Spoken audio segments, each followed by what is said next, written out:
दोस्तों, यह कहानी एक इटालियन क्रूज शिप कोस्टा कॉन्कोर्डिया जिसे प्रसिद्ध कंपनी कोस्टा क्रूसेस द्वारा बनाया गया है, जो कि एक इटालियन क्रूज लाइन है जिसकी स्थापना सन 1854 में हुई। 2006 में लॉन्च होने पर यह इटली का सबसे बड़ा क्रूज शिप था, जिसकी लंबाई 290 मीटर थी और रफ्तार करीब 43 किलोमीटर प्रति घंटा तक मापी गई थी, और इसमें एक बार में करीब 3780 यात्री सफर कर सकते हैं। कॉन्कोर्डिया अपनी विलासिता के लिए जाना जाता है। कहानी की शुरुआत होती है 13 जनवरी 2012 को, जब कॉन्कोर्डिया इटली के सल्ट वेशिया के 7:18 पर निकल चुका था। उस समय जहाज पर 1023 क्रू मेंबर और 3206 पैसेंजर थे। जैसे ही कॉन्कोर्डिया गिबेलिना द्वीप की ओर बढ़ा, तभी कुछ घंटों बाद वो अपने रास्ते से भटक गया और एक छोटे से टस्कन द्वीप की ओर जाने लगा। माल्टा सल्यूट के लिए, जो कि एक ऐसी प्रक्रिया होती है जिसमें कैप्टन सल्यूट किया जाता है, और इसे कॉन्कोर्डिया अक्सर किया करता है।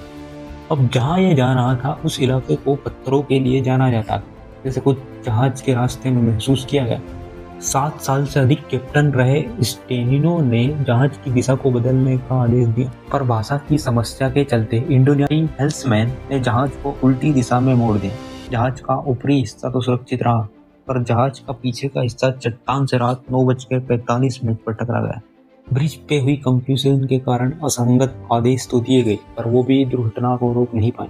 कॉन्कोर्डिया के बाएं हिस्से में 53 फीट का छेद हो गया। 9:52 पर मुख्य इंजीनियर और इलेक्ट्रिक अफसर ने जहाज के डीजल इमरजेंसी जनरेटर को शुरू करने का बहुत प्रयास किया, पर वो इसमें सफल नहीं हो पाए। जल्द ही यात्रियों को भी बता दिया गया कि जहाज एक बड़ी समस्या में फंस चुका है। जब पता किया गया तो सामने आया कि इंजन रूम के साथ 5 और कंपार्टमेंट पानी से भर गए थे। जब इंजन ही काम नहीं कर रहा था तो जहाज को चलाया नहीं जा सकता। छोटे से गलत निर्देश और दिशा की अदला बदली में एक बेहद भयंकर घटना घट चुकी। जहाज पर कोई कंट्रोल न होने के कारण वह द्वीप की ओर ही बढ़ने लगा और किनारे पर जाके अटक गया। इस समय में एक यात्री ने इटली में मौजूद अपनी बेटी से संपर्क किया और फिर 10:14 पर कोस्ट गार्ड ने कॉन्कोर्डिया से संपर्क किया और कहा कि उन्हें जानकारी मिली है कि यात्री किसी समस्या में है। इस पे जहाज के कैप्टन ने कहा कि हाँ, हम एक समस्या में तो फंस गए हैं, पर हम हालात का पता लगा रहे हैं। 10 मिनट बाद कोस्ट गार्ड ने फिर जहाज से संपर्क किया। इस पर जहाज के कैप्टन स्टीनो ने कहा कि यहाँ जहाज में पानी भर रहा है, पर उन्होंने इसके लिए केवल टग बोट की मांग की और साथ ही में यह भी कह दिया कि किसी भी यात्री को चोट नहीं आई है और जहाज के बाई और जहाज को काफी नुकसान पहुंचे।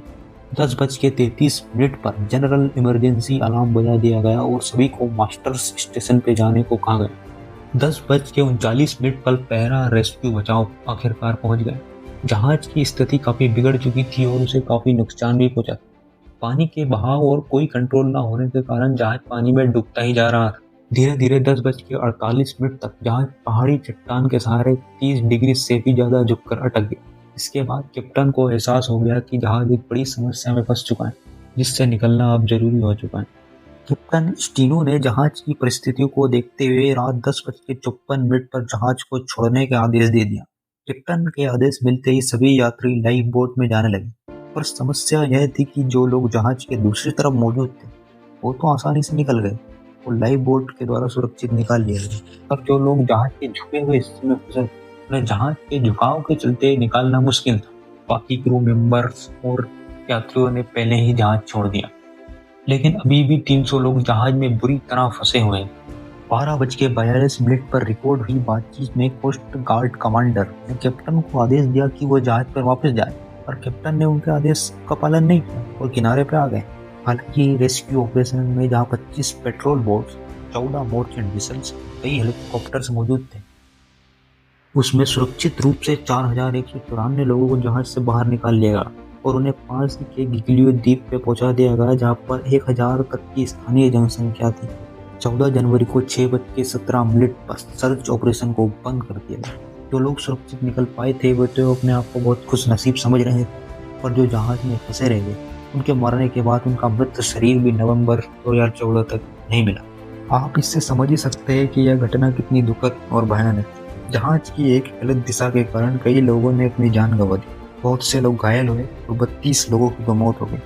इस घटना का जिम्मेदार कहीं ना कहीं वह कैप्टन ही था, जो उस समय जहाज पर मौजूद था, क्योंकि उनकी ही गलत दिशा के आदेश देने और कोस्ट गार्ड को पूरी और सच्ची जानकारी न देने के कारण शिप के साथ ऐसी घटना घटी। इन सभी कारणों के कारण कैप्टन स्टीनो को 16 साल की सजा हुई। बाद में कॉन्कोर्डिया को सीधा कर जुलाई 2017 से पूरी तरह डिसमेंटल कर दिया गया। तो यह थी कॉन्कोर्डिया की पूरी और सच्ची कहानी। अगर यह वीडियो पसंद आई हो तो वीडियो को लाइक, शेयर एंड सब्सक्राइब जरूर करें।